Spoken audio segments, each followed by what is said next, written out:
Running fast from the way it was. Jump quick to a paycheck. Running back to the strip club. I'm never going back, never going back. No, you can't make me. Never going back, never going back. They never take me. I've been enough of petty dudes. I've had enough of shitty news. I had a thing for dirty shoes since I was 10. Love dirty men alike. Ooh, better day than yesterday. Ooh, I just take it day by day.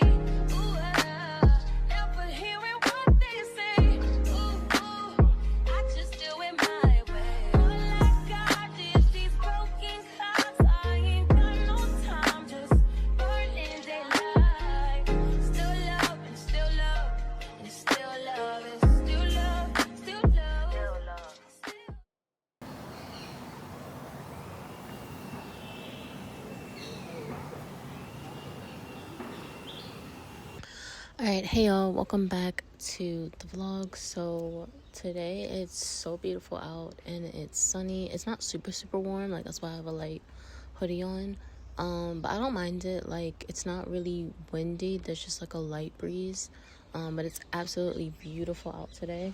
So I wanted to get out here and read. I'm starting Legendborn by Tracy Dion. I'm really excited. Getting back into reading my fantasy. I started out the year reading so much fantasy. I read all of Sarah J Maas books. I haven't read Crescent City series. I don't have it, and that's one series that's quite expensive on Vinted. Like, every time I see it on Vinted, it's like £50, and I'm just not willing to buy that yet.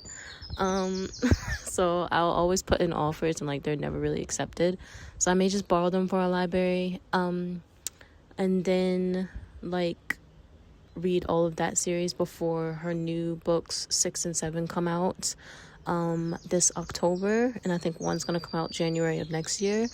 So yeah, anyway, I have finished Honey and Spice. I have finished Sweet Heat by Bolo Babalola, which is the sequel to Honey and Spice, and I really enjoyed it. I didn't enjoy it as much as Honey and Spice, and for some reason I thought I would. I thought this one was going to be better. However, I actually enjoyed Honey and Spice a lot better. I rated that a 5-star, and I rated Sweet Heat a 4-star.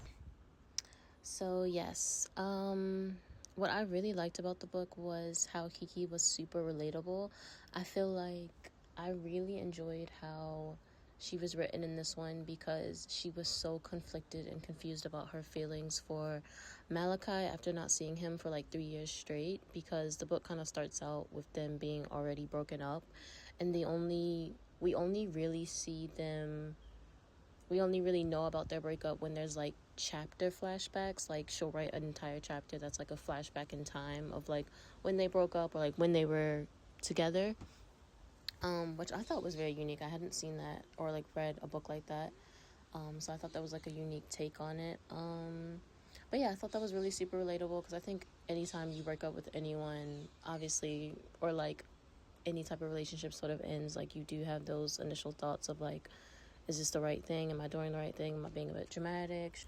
I also really enjoyed reading about the other characters, like the extra characters that were mentioned in Honey and Spice, like Amina, Shanti, Chichi, Kofi, and of course Malachi. Like, she brought all the other characters back, and I really like how she extended their friendships into the second book, into the sequel of Honey and Spice, because I really like the whole dynamic of their friendships in the first book, and what everyone's character brought to the first book as well. Like, I thought that was cool to like sort of add them in there, and we sort of get a glimpse of how friendships can sort of still grow even though people like grow up and get older, because essentially it has been about an 8-year jump in time from the first book to the second one.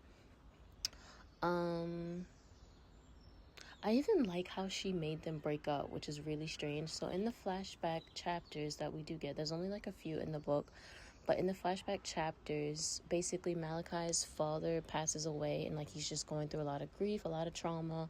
a lot of things that are like left unsaid because he doesn't have the best relationship with his dad. And eventually, as the years went on, while he was dating Kiki, she developed a really nice relationship with his father, and she even like cried and felt the grief when he passed away, when she found out that he had a heart attack and died, right? So it's just a lot, I think, that was on him, not only just like with losing a parent, but just like he has a mother and then he has a kid brother that like he looks after. So I think that's just a lot being put on him individually, and then like he's still trying to maintain his relationship with Kiki. And I think he just couldn't be the best boyfriend in that time, so that's kind of why he broke things off with her. But however, in turn, it makes Kiki think that like she wasn't enough, he didn't want to be with me anymore, and ultimately, you know, like I wasn't enough to get him through this grief and get him through this trauma. I wasn't enough to make him happy during this really, really tough time. And it's kind of weird, right, to have like sort of still try to have expectations for someone who is your partner, which is rightfully so, but like when they're going through like or something really, really traumatic, like grief, like losing a parent, and still trying to be like, hey, I still want you to sort of like care about dates and care about spending time with me. I don't want you to be in your head all the time. I want you to talk to me. I want you to feel safe with me.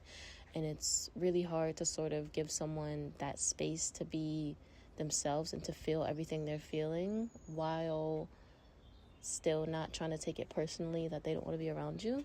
Okay, there were a few things that I did dislike about this book. And I would say like that's probably made me develop as a reader, because I feel like in Honey and Spice I didn't dislike almost anything. I think I really enjoyed all of that because I remember rating it a 5-star and I literally loved reading it. I just thought it was just such an excellent, like, written young adult romance. And then it being set in uni, I think was just very relatable to me because I knew like everyone was kind of my age. So anyway, the things that I did dislike were like, I think that there should have been chapters that were written just from Malachi's point of view. I would have really enjoyed that, and I remember saying that in my last vlog.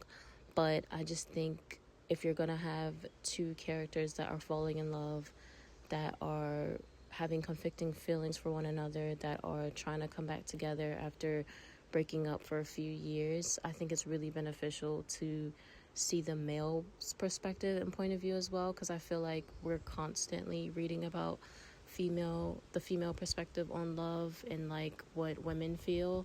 And I think it's safe to say that for contemporary romance, or just romance in general, women are the one reading romance the most. So like it would be nice to have authors that write from a male perspective about like what men feel when they go through a heartbreak, how they interpret, how they deal with heartbreak, how they if they feel any anxiety when they see an ex, if they feel like they need to be petty and things of that nature, just to get back at someone who's hurt them or whatever. Yeah, I think there was also a little too much focus on Amina and Kofi's wedding and not enough about like how special the friendships themselves are. I feel like we really saw that in Honey and Spice. Like we got to know everyone's character. Like Kofi was like a DJ and he's like super outgoing and extroverted, and he was like always head over heels obsessed with Amina, and like that was really cute. And then Amina was like sort of bossy. She was that it girl, and she like always did like the marketing for Kiki's podcast. But yeah, I think even though we could kind of see their friendships grow because like they're all adults, like everything was like centered around the fact that Kofi and Amina were getting married, which is important, but like it didn't really, to me, get into like, we didn't get to see like Kiki and Amina's dynamic. If anything, there was a lot of conflict within their relationship this book, because like there was so many changes I think they were going through individually that it impacted their friendship, and they stopped being close just for a little bit, because like ultimately you just go through things and your relationship sort of changes, I guess. And I think that in the book, even though it's like centered around romance, it could have really like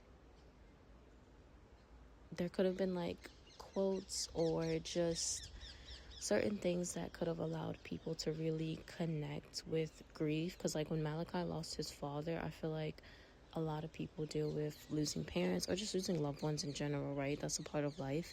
But like losing that while you're still in a relationship with someone else, and someone may still have like certain expectations of you, like, hey, I still want to be your girlfriend, and I want to feel like we're still in love even though you're very sad right now. I feel like that could have been written very well.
Hey y'all, welcome back to the vlog. So I've been here for a while. I've been here for like 2 hours just reading, and like I've switched my spot a few times because of bees and squirrels and birds.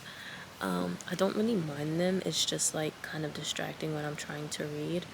Also, it got colder. Like it was very, very warm when I came here, like almost hot even, and now it's a bit colder. I haven't eaten today yet, so I'm gonna go head back, and I need to go to the shop anyway, so I might look in Tesco. I might look in the book section just cause I like to see what they have. It's usually just a bunch of like famous or like popular book talk books, but I still like to look nonetheless. I can't tell if I'm going to like this book or dislike it. It reminds me a lot of the Gilded Ones. I forget who wrote that, but it reminds me a lot of that book. I'm on chapter 3 now, but I'm just a bit confused as to like what's happening and like what type of powers they have. Like I'm confused to even describe it, so I can't tell if I'm gonna like it, but I'm gonna keep reading, and I will see y'all later.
Alright, hey y'all, welcome back to the vlog. So today I went to the library and I just had a lot of work to do, and I got pretty much everything done, so I'm proud of me, but I am exhausted now.